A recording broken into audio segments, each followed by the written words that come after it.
Olá pessoal, a edição de hoje do Entre Grades vai falar sobre a série documental Depois das Grades, produzida pela Ponte Jornalismo, documentário que traz histórias de egressos e egressas do sistema prisional brasileiro. O nosso convidado é Antônio Junião, diretor de arte e coordenador de projetos, jornalista, escritor e cartunista. É daqui a alguns segundos no Entre Grades.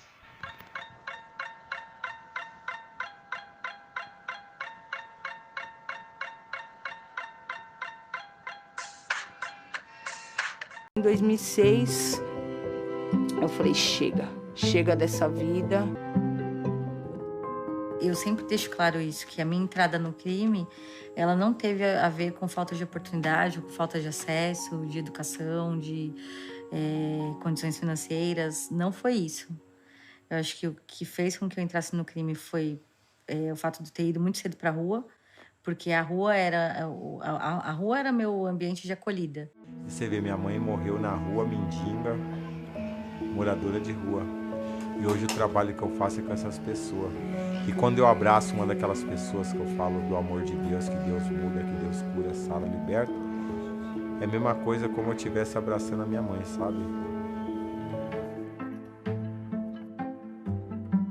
Chegou 2 policiais numa moto, numa Twister preta. Chegou numa certa hora, eles chegaram, me deram uma rasteira no meio da rua, me jogaram no meio da rua, pisaram nas minhas costas, me bateram, já me jogaram algema. Era o meu sonho. Viver a minha vida.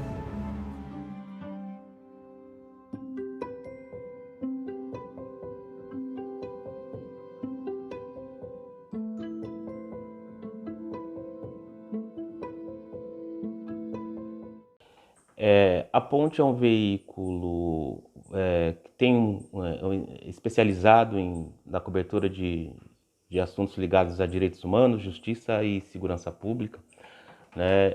E dentro desses campos a gente trabalha muito, até porque esses campos são amplos, a gente trabalha muito mais denúncias e reportagens em cima das violências cometidas pelo Estado, né? Então vem aí violência policial e várias violências que estão relacionadas a essas, né, como a violência de raça, violência de gênero, violência de classe. E o cárcere, ele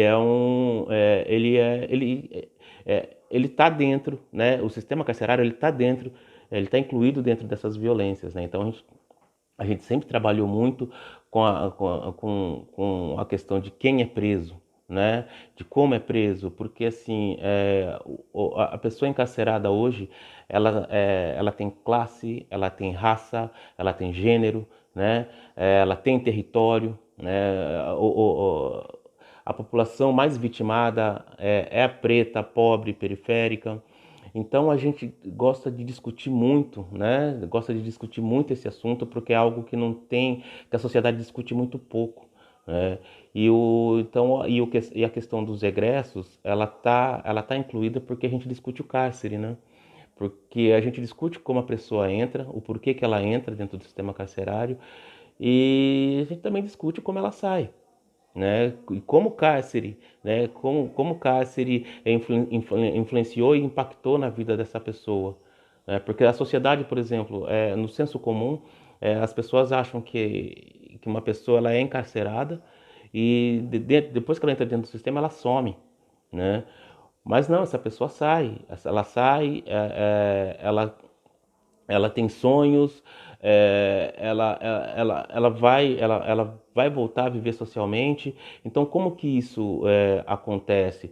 Quais os problemas que ela que ela enfrenta depois do cárcere e quais os problemas que ela enfrentava antes do cárcere, né? Então, todas essas questões a gente trabalha no documentário Depois das Grades.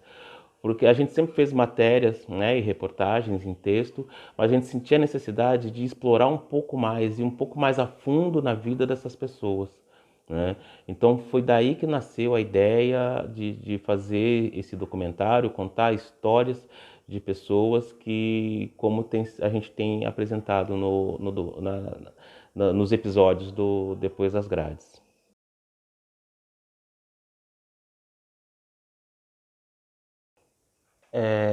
A gente na Ponte tem a percepção de que a gente só vai ser uma democracia de fato quando todas as camadas sociais tiverem a sua voz respeitada, seus direitos respeitados, e não sofrer as violências que certos grupos sofrem hoje, né?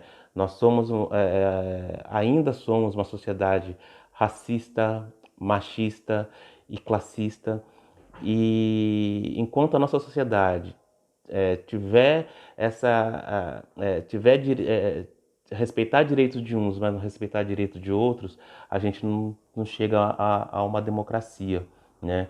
Então, partindo desse princípio, a gente entende que o cárcere, né, como ainda é um sistema medieval, né, não dá para a gente ter uma sociedade moderna com uma máquina de tortura, né, uma máquina de tortura e de assassinato de corpos, como é a polícia que a gente tem e como é o cárcere. Então, por exemplo, a gente entende que falar sobre o cárcere, discutir sobre o cárcere é algo algo que é para ontem, assim, sabe? Se a gente quisesse ser uma sociedade moderna que respeite direitos, que respeite corpos, independente da sua origem, da sua raça e do seu território, se a gente não trabalhar isso, a gente não vai ser uma sociedade democrática, né? Então, a questão do encarceramento, o Brasil é o terceiro país em encarceramento do planeta, né? A gente precisa discutir sobre isso. Por quê? Né? Por que as pessoas são encarceradas? Né? E também tem que discutir, depois que essas pessoas são encarceradas e passam pelo cárcere, como que o Estado, como a gente recupera essas pessoas? Como que a gente trabalha? Como a gente trabalha? Que tipo de assistência a gente dá? Então, o papel do jornalismo nesse assunto é discutir quais as políticas públicas que existem para as pessoas não entrarem no cárcere e se entrarem, quais as políticas públicas que existem para depois que elas saem, né? Então, discutir sociedade hoje é discutir sociedade no geral, né? Discutir saúde, discutir educação, discutir discutir transporte, mobilidade urbana, mas discutir também discutir também quais as violências que o Estado comete e por que comete e por que essa violência sempre tem raça, sempre tem gênero, sempre tem território, né? Então é nisso que a gente vê, assim, a gente discute o problema dos egressos, primeiro porque são pessoas, né? E depois são pessoas que têm que fazer parte da sociedade.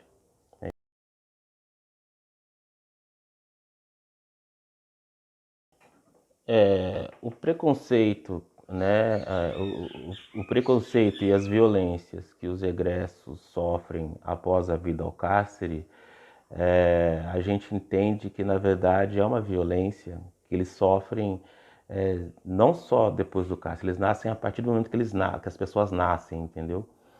Porque, como eu disse no começo, a violência, né, do Estado, violência policial, essa violência social, ela tem raça, gênero e classe, né?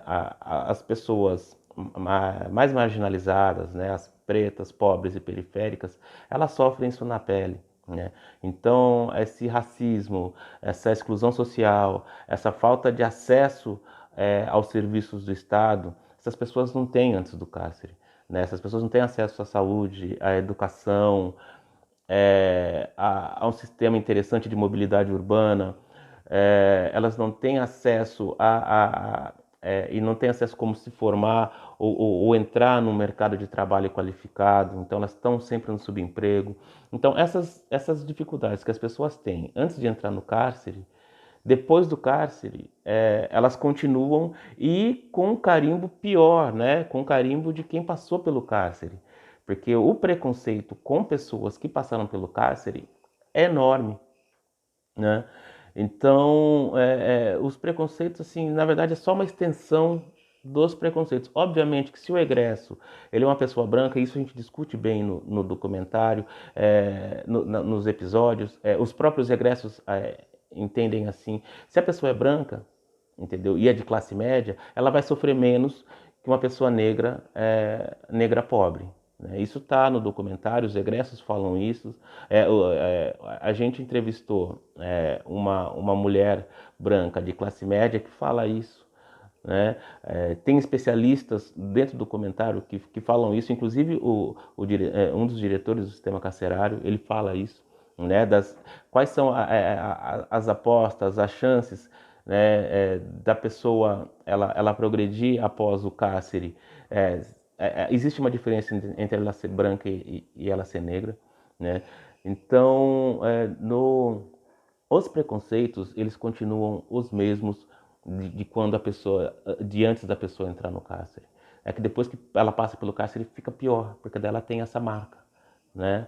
Essa marca de você passou pelo cárcere e é difícil apagar, né? Então essa ressocialização ela é muito difícil, principalmente se a pessoa for negra, negra e pobre.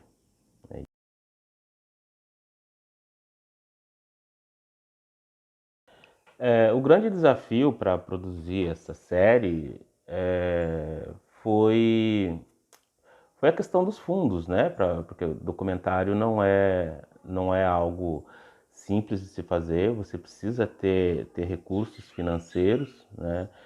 Então a Ponte ela nasceu em 2014, mas a gente só conseguiu trabalhar bem agora com audiovisual em 2019, porque esses recursos aí, arrumar parceiros para uma empreitada uma empreitada como essa não é algo simples, né? Então o desafio maior foi esse mesmo, a questão financeira, né? A sustentabilidade para manter a sustentabilidade do projeto, porque no que tange a fazer jornalismo e ter profissionais especializados para discutir o tema, a gente tem, né? Porque a gente, como eu disse no começo, a gente nasceu em 2014, mas tem pouco tempo, tem pouco recurso, mas a nossa credibilidade na cobertura de assuntos ligados a direitos humanos, justiça e segurança pública, ela é bem recorrente. A Ponte tem uma credibilidade boa no campo do jornalismo. Então a gente e a gente já cobria histórias, né, de personagens, de pessoas que são presas. Então não foi difícil achar personagens, mas talvez um desafio interessante que a gente teve foi trabalhar bem a questão a diversidade entre os personagens, né? Porque obviamente são 7 episódios que a gente tem, não dá para você falar de todo, né, de toda a população carcerária, mas a gente escolheu 7 pessoas que representassem pelo menos alguns universos diferentes, né, como um jovem negro, uma pessoa negra, um homem negro mais velho, uma pessoa trans, um homem gay branco, né? Então uma mulher negra, né? Uma mulher negra periférica. Então a gente tentou diversificar o máximo possível os personagens para que o público em geral tivesse uma visão mais ampla, né, do que é o cárcere e do que é o depois do cárcere na visão dessas pessoas. Obviamente a gente fez um recorte para tentar passar para dar uma ideia abrangente, né? Então essa acho que foi um desafio maior que a gente teve. E acho que para essa primeira temporada, porque terão várias, né? A ideia é que tenham, essa é a primeira temporada de 7 episódios, a ideia é que tenham mais, né? E que a gente consiga contar cada vez mais histórias para os telespectadores e os leitores terem uma abrangência maior do que é, de qual os desafios, que eles sim têm desafios dos egressos a partir da saída.